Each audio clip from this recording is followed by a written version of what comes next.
Hi friends, welcome to Anu's kitchen. ఇవాళ special వచ్చేది పచ్చగూర అని మా సైడ్ అంటారు. మీ సైడ్ ఏమంటారు ఒకసారి కమెంట్ చేయండి. ముందుగా మంచిగా పచ్చగూరని కడుక్కొని కట్ చేసుకోవాలి. సన్నంగా కట్ చేసుకొని ఒక బౌల్లో వేసేసుకోవాలి. అందులోకే కట్ చేసుకున్న మిర్చీలు అందులోనే యాడ్ చేసేసుకోవాలి. మిర్చీలు యాడ్ చేసుకున్న తర్వాత సన్నగా కట్ చేసుకున్న ఆనియన్స్ అందులోనే మిక్స్ చేసేసుకోవాలి. యాడ్ చేసేసుకోవాలి అదే బౌల్లో. అందులోనే పించ్ ఆఫ్ సాల్ట్ కూడా యాడ్ చేసేసుకోవాలి. సాల్ట్ యాడ్ చేసుకొని మూత పెట్టేసుకొని ఒక 5 మినిట్స్ ఉడికించుకోవాలి. ఈ విధంగా ఉడికించుకోవాలి. మంచిగా మిక్స్ చేసుకొని కలుపుకోవాలి.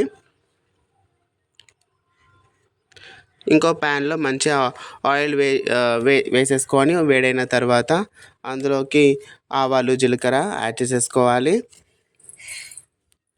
ఇది పోపుకు సంబంధించింది.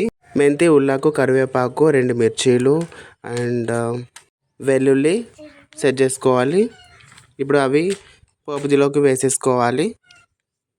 పోపులోకి వేసేసుకున్న తర్వాత ఈ పచ్చకూర మిశ్రమాన్ని ఇప్పుడు అందులో పోపులో కలిపేసుకుంటే వేడి వేడి కమ్మటి పచ్చకూర రెడీ అయిపోతుందండి. ట్రై చేయండి, ఎలా ఉందో కామెంట్ చేయండి. Thanks for watching and subscribe to Anu's kitchen and encourage us. Thank you అండి.